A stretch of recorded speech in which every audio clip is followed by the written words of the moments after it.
আজকে একটি ভিডিও নিয়ে এসেছি, যে ভিডিওটি হলো কীভাবে পেন ড্রাইভ দিয়ে কম্পিউটার উইন্ডোজ সেট আপ করবেন।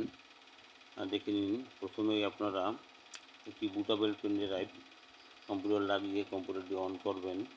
কম্পিউটার অন করার সাথে সাথে আপনি F2 অথবা F12 অথবা F9 F8 দিয়ে বুট মেনুতে প্রবেশ করবেন। বুট মেনুতে প্রবেশ করে আপনারা পেন ড্রাইভটি দেখিয়ে দেবেন। বুট মেনু থেকে ইউএসবি ফরম্যাট থেকে এন্টার প্রেস করার পরে উইন্ডোজ 10 দেখা যাবে, সেখানে আপনারা এন্টার প্রেস করবেন। কিছু সময় অপেক্ষা করেন। কিছু সময় অপেক্ষা করার পরে দেখতে পারবেন যে উইন্ডোজটি সেট আপ হওয়ার জন্য কম্পিউটারটি প্রিপারেশন নিচ্ছে, তৈরি হয়ে একটি ফিচার আসবে। একটু অপেক্ষা করুন। যে ফিচারটি এসে গেছে, এখান থেকে আপনি উইন্ডোজ 10 সিলেক্ট করে আপনি ইনস্টল সিলেক্ট করুন। ইনস্টল সিলেক্ট করার পরে আপনি একটু অপেক্ষা করতে হবে। অপেক্ষা করার পরে আপনি কম্পিউটার উইন্ডোজ দেওয়ার জন্য উইন্ডোজের কোন ভার্সনটি সেট আপ করবেন সেই ভার্সনটি আপনি সিলেক্ট করুন। এখানে অনেকগুলো ভার্সন আছে। ভার্সনটি সিলেক্ট করে এন্টার প্রেস করুন। এন্টার প্রেস করার পরে আপনাকে কম্পিউটারের হার্ড ডিস্ক দেখা আসবে। এই হার্ড ডিস্কে আপনি উইন্ডোজ সেট আপ করবেন। সেই হার্ড ডিস্কটি কোথায় কোন ড্রাইভে সেট আপ করবেন সেই ড্রাইভটি আপনাকে আগে সিদ্ধান্ত করে সেই ড্রাইভটি ফরম্যাট করে নিতে হবে। প্রয়োজনে আপনি পার্টিশন ভেঙে দিয়ে নতুন করে পার্টিশন তৈরি করতে পারেন। দেখতে পাচ্ছেন আমি ভিডিওতে পার্টিশন ভেঙে নতুন করে পার্টিশন ক্রিয়েট করে দিচ্ছি। পার্টিশন ক্রিয়েট করে হচ্ছে যে আমি সেই ড্রাইভটি ভেঙে পার্টিশন তৈরি করে দিলাম। পার্টিশন হয়ে গেল। এখন আমি পার্টিশনগুলোকে আবার ফরম্যাট করে দিচ্ছি। ফরম্যাট করার পরে আমরা যে কয়টি ড্রাইভ তৈরি হয়েছে সবগুলো আমি ফরম্যাট করে দেবো। ফরম্যাট হওয়ার পরে আপনি সিডি ড্রাইভটি সিলেক্ট করে এন্টার প্রেস করেন। এন্টার প্রেস করার পরে দেখতে পারবেন যে কম্পিউটারের উইন্ডোজ সেট আপের জন্য প্রিপারেশন নিচ্ছে এবং ফাইলগুলো সিডি ড্রাইভে কপি হচ্ছে। এই কপি হওয়ার জন্য আপনাদের একটু সময় অপেক্ষা করতে হবে। এর মাঝে একটু কথা বলে নেই যে আমাদের উইন্ডোজ সেট আপ করা খুবই সহজ।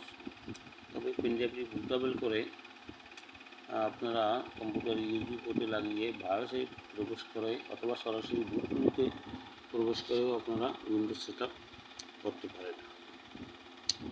যাই হোক, এটা জটিল তেমন কোনো কাজ নয়, সহজ একটি কাজ, সহজ প্রক্রিয়া। প্রথমবার ভয় পেলে কাজে আগানো যাবে না, কিন্তু সাহস নিয়ে কাজ করতে হবে। যদি আপনি সফটওয়্যার হারানোর ভয় থাকে তাহলে প্রথমে একটি এমন হার্ড ডিস্কে আপনি উইন্ডোজটা করবেন যে হার্ড ডিস্কের তথ্য আপনার প্রয়োজন হবে না। এরকম একটি হার্ড ডিস্কে আপনি প্রথমে উইন্ডোজ করবেন যে কিছু তথ্য আমার হারিয়ে গেলেও আমার কোনো সমস্যা নেই। তবে মনে রাখবেন যে সবসময় কম্পিউটারের সিডি ড্রাইভে উইন্ডোজ করা থাকে, প্রথম সেই ড্রাইভটি শো করে এবং সেই ড্রাইভটি আপনি যদি চিনতে না পারেন, কম্পিউটার যদি চালু থাকে, তাহলে আপনি বাকি ড্রাইভগুলোতে রিনেম করে নিতে পারেন। যে আপনি রিনেম করে নিলেন, তাহলে সুবিধা হবে কি যে আপনার প্রয়োজনীয় ফাইলের ড্রাইভগুলো আপনি চিনতে পারলেন। এখানে একটি সমস্যা আছে যে কম্পিউটারের উইন্ডোজের যে ভার্সন বা উইন্ডোজের যে মানে মিডিয়া যে ডিভাইসটা আপনি সেট আপ করেছেন, আগের উইন্ডোজটি যে ফরম্যাটে উইন্ডোজ করা ছিল, এবারে উইন্ডোজটি যদি অন্য ফরম্যাটে হয় তাহলে অনেক সময় হার্ড ডিস্ক দেখা যাবে না, হার্ড ডিস্ক জিরো দেখা যাবে। তখন অনেকেই বলে থাকে যে এই হার্ড ডিস্কটি নষ্ট, হার্ড ডিস্কটি চেঞ্জ করতে হবে অথবা হার্ড ডিস্কের ডাটা সব রিমুভ করতে হবে। এরকম জটিলতায় আমাদের ভুগতে হয়। সেটা আসলে জটিল কোনো সমস্যা নাও হতে পারে। কোনো সময় না বোঝার জন্য যারা উইন্ডোজের ভার্সন সম্পর্কে ধারণা নেই, ফরম্যাট সম্পর্কে ধারণা নেই, তারাই এই কথাগুলো বলে। এখন আমরা প্রায় কাছাকাছি পর্যায়ে এসে গেছি। আপনারা দেখতে পাচ্ছেন যে আমাদের কত পার্সেন্ট হয়েছে। সেই পার্সেন্টটি কমপ্লিট হওয়ার পরে আমাদের 100% হয়ে যাবে। 100% হওয়ার পরেই কিন্তু আমরা কম্পিউটারের উইন্ডোজের যে প্রথম যে পর্বটি সেটা আমরা অতিক্রম করতে পারবো। সেটা অতিক্রম করার পরে আপনার আর কোনো কাজ নেই। কম্পিউটার অটোমেটিক রিস্টার্ট হবে। রিস্টার্ট হয়ে অনেক সময় একটু জটিল হয়, সেক্ষেত্রে আপনারা করবেন কি যে পেন ড্রাইভটি বের করে ফেলবেন। যখন রিস্টার্ট হবে তখন পেন ড্রাইভটি আপনার ইউএসবি পোর্ট থেকে বের করে ফেলবেন, তাহলে আর কোনো সমস্যা হবে না। আবার কম্পিউটারটি রান করার পরে আবার লাগিয়ে দিলেও হতে পারে, না না দিলেও দেওয়া যেতে পারে, যে প্রয়োজন হয় না। কপি হওয়ার পরে আর পেন ড্রাইভ প্রয়োজন হয় না। যদি প্রয়োজন হয়, মনে করেন যে সমস্যা হতে পারে, ফাইল মিস হতে পারে, তাহলে আবার পেন ড্রাইভটি লাগিয়ে দিলেন। এরকমভাবে আপনি এখানে একটু সময়, এতটুকুই সময় মানে কপি হয়ে গেছে। এখন আমার কতগুলো ড্রাইভ যেগুলো আপডেট হয়ে যাবে, এই আপডেট হচ্ছে, আর একটি মাত্র অপশন বাকি আছে, সেটি হয়ে গেলে পরে এই কম্পিউটারটি রিস্টার্ট নেবে। একটু ধৈর্যেরও প্রয়োজন আছে এবং সাহসেরও প্রয়োজন আছে। এই ধৈর্য এবং সাহস সবই ঠিক হয়ে যাবে কাজ করতে করতে। যখন আপনি কাজ করবেন, এই যে দেখতে পাচ্ছেন কমপ্লিট হয়ে গেছে। এখন কিন্তু এই ফাইলটি ফিল আপ হবে এবং কম্পিউটারের সাথে সাথে রিস্টার্ট হবে।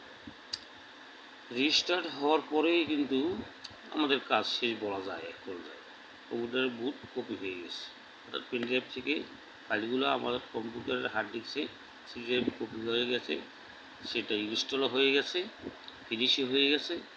এখন এই যে এখান থেকে আপনাকে ল্যাঙ্গুয়েজটা সিলেক্ট করে দিতে হবে, যে আপনি কোন ভাষায় করবেন। আমরা ইংলিশ করি, ইউকে, সেটা দিয়ে দিলাম ইউএস ইংলিশ। কতগুলো ফাইল আছে যেগুলো আমাদেরকে দরকার নেই, আপনাকে স্কিপ দিয়ে যেতে পারেন। এখান থেকে ওয়াইফাই যদি আপনি সিগন্যাল পান দেখাই দিতে পারেন, আর আপনি স্কিপ করেও যেতে পারেন। আমরা স্কিপ করে গেলাম, আমরা ওয়াইফাই এখান থেকে কানেকশন দিলাম। আমরা একটা ইউজার নেম দেবেন, আপনি আপনার নিজের নামটা দিতে পারেন আপনার। এরপরে আমরা এই যে কম্পিউটারের উইন্ডোজ হয়ে যাবে।